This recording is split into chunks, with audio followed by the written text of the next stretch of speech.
আমি সেই সুতো হব যে তোমার। গানের পাশাপাশি বেশ কয়েক বছর ধরেই অভিনয়ে বেশ নাম ছড়াচ্ছেন তাহসান খান। তবে ক্যারিয়ারের শুরু থেকেই একটু বেছে বেছে কাজ করতে পছন্দ করেন তিনি। সম্প্রতি অভিনয়ে নিজের ব্যস্ততা অনেকটাই কমিয়ে নিয়েছেন তাহসান। এদিকে ভিডিও স্ট্রিমিং প্ল্যাটফর্ম চরকির পেজে 33 সেকেন্ডের একটি ভিডিওতে দেখা গেল তাহসানকে।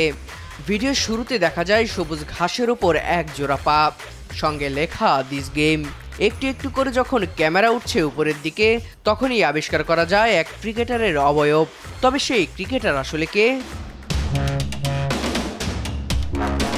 গায়ে হলুদ জার্সি, হাতে গ্লোভস, মাথায় হেলমেট, ব্যাট হাতে তীক্ষ্ণ দৃষ্টি, সঙ্গে লেখা Tahsan on the field. Tahsan প্রেমীরা সেই ছবি দেখে বেশ উচ্ছ্বসিত হবেন, এটা এক প্রকার নিশ্চিত।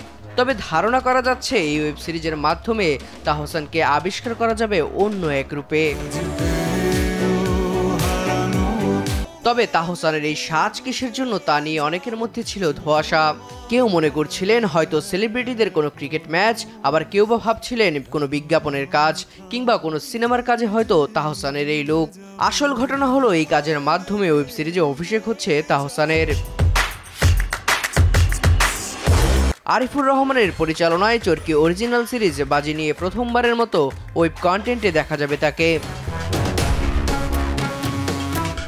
তবে এই ওয়েব কন্টেন্টে বাস্তবের কোনো ক্রিকেটারের চরিত্র উঠে আসছে কিনা এমন গুঞ্জন চলছিল।